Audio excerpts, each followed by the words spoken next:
Hello বন্ধুরা, আবারও চলে এলাম। কোথায় এলাম বলো তো? আমি এলাম তোমাদের চেনা সেই ছাদ বাগানে, ARN's ওয়ার্ল্ডের ছাদ বাগানে।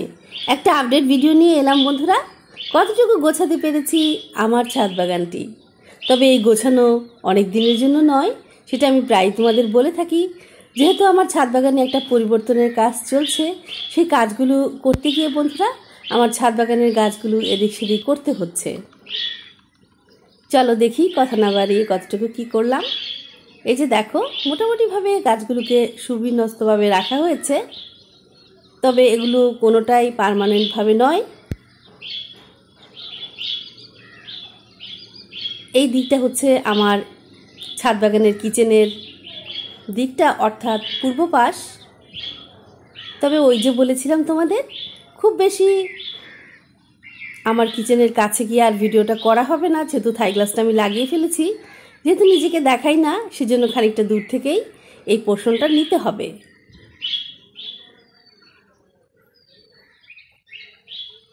চলো বন্ধুরা, ধীরে ধীরে সামনে এগিয়ে যাই। এখানে এসেই মনে পড়ে গেল আমার বাবার কথা। এই যে দেখো বন্ধুরা, এই জবাটি যে ফুটে আছে, এটি আমার বাবার হাতে লাগানো গাছের ডাল থেকেই কলম করে করা হয়েছে। এই জবাটি আমার বাবার কথা এই জন্য বলি বন্ধুরা, আমার এই যে পেজটি আছে আলহামদুলিল্লাহ, যেটিতে ফেসবুক মনিটাইজেশন দিয়েছে, এখান থেকে উপার্জিত অর্থে আমার বাবার নামে দান করা হবে। আমার একটি ইউটিউব চ্যানেলও আছে, সেখানেও আমি কাজ করছি। যদিও সেখানে সফলতা পাইনি, তবে ইনশাআল্লাহ বন্ধুদের সহযোগিতা থাকলে সেটাও হয়ে যাবে। এই তুলসী গাছটা কিন্তু বন্ধুরা অনেক পুরনো, প্রায় 5 থেকে 6 বছর হয়ে গিয়েছে এর বয়স। এর ডালপালা দেখলেই অনেকটা বোঝা যায়। তবে এই গাছটি থেকে আমি অনেকগুলো গাছ করেছি। তবে এই গাছটিও তার গাছ নয় আমার এখানে, এটিও আমি অন্য একটি গাছ থেকে করেছিলাম, সেটাও আমার ছাদ বাগানের গাছ ছিল। দেখো এখানে আমি রেখে দিয়েছি মানি প্ল্যান্টসগুলো। সামনের দিকটাতে আমি চেষ্টা করেছি যে গাছগুলো ফ্লোরে রাখা ছিল সেগুলো উঠিয়ে রাখতে। যেহেতু আমার ছাদেও টাইলস হবে, সেই কাজগুলো হয়তো একটু দেরি হবে। প্রয়োজনীয় কাজগুলো গুছিয়ে নিয়ে তারপর করা হবে। আনারস গাছগুলো আমি এভাবে সুবিন্যস্তভাবে রেখে দিয়েছি। চলো বন্ধুরা, দেখে নেই আমার অর্কিড কী অবস্থাতে আছে।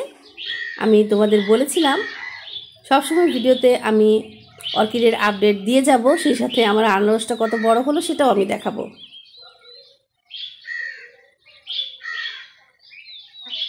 এই ভিডিওটার পরে তোমরা একেবারেই ফুটন্ত অর্কিড দেখতে পাবে, সবগুলো স্টিকি ফুটে যাবে।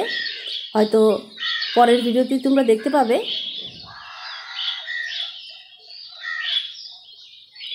যারা আমাকে নতুনভাবে দেখছো তাদেরকে বলে রাখছি প্রিয় বন্ধুরা, প্রতি বছর মে মাসে আমার ছাদ বাগানে অর্কিড দেখতে পাওয়া যায়। একটু বিস্তারিতভাবে দেখানোর চেষ্টা করছি কিভাবে আমি অর্কিডটা সেট করলাম। কাঠের গুঁড়ির একটা অংশ আমি টেবিলের টপ হিসেবে ব্যবহার করেছি, সেই সাথে 3টি পায়াও যুক্ত করেছি। তবে এই কাঠগুলো যে খুব ভালো মানের হতে হবে এরকমটি নয়, বরং একটু পুরনো কাঠ হলে ভালো হয়। যেহেতু এই অর্কিডটা আমরা সেট করব, এই কাঠটি অর্কিড আঁকড়ে ধরে থাকবে, এখান থেকে সে তার ময়েশ্চারটা নেবে যখন আমরা এটা ভিজিয়ে রাখবো। এই যে দেখো আমার আনারসটা এতটুকু হয়েছে। আমি প্রতিদিনই চেষ্টা করছি এ দুটো, বিশেষ করে অর্কিড এবং আনারস দেখিয়ে যেতে।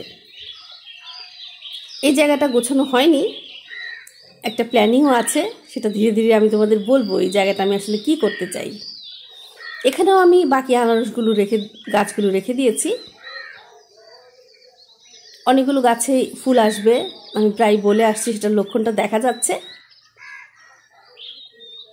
এবারে বটগাছটা মাঝখানে এনে রাখলাম, আর এখান দিয়ে আসলে একটা পথের মতো করা হবে, অর্থাৎ ছাদ বাগানে 2 কালারের টাইলস লাগানো হবে।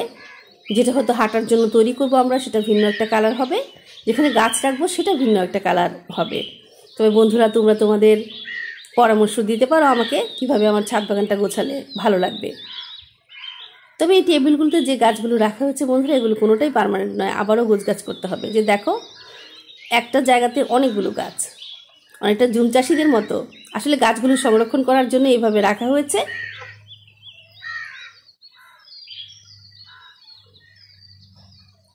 একটু সামনের দিকে যাই চলো। এখানে মূলত আমি সবজি চাষ করি, এটা আমার সবজির জায়গা।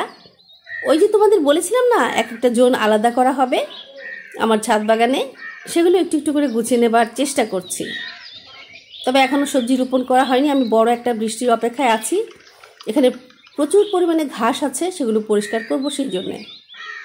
দেখো বন্ধুরা, এই দিকটা থেকে আমার ছাদ বাগানটা। তবে আমার পেছনে বেশ খানিকটা জায়গা আছে যেগুলো এখনও খালি পড়ে আছে। এই যে সিঁড়িটা, এই সিঁড়িটাও এখানে পার্মানেন্টভাবে রাখা হয়নি, আর একটা সিঁড়ি আসবে, সেটা সেট করা হবে।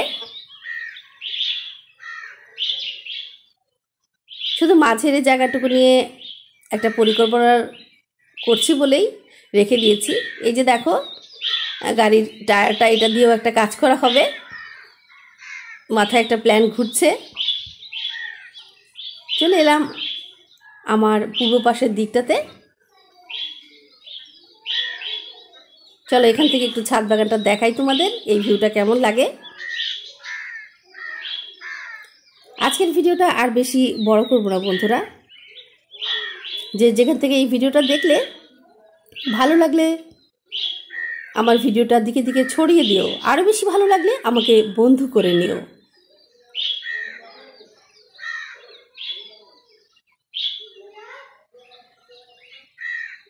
যেখানে আছো প্রিয় বন্ধুরা, অনেক অনেক ভালো থেকো। আজকের মতো বিদায় নিচ্ছি, পরবর্তী ভিডিওর অপেক্ষায় থেকো কেমন। আল্লাহ হাফেজ।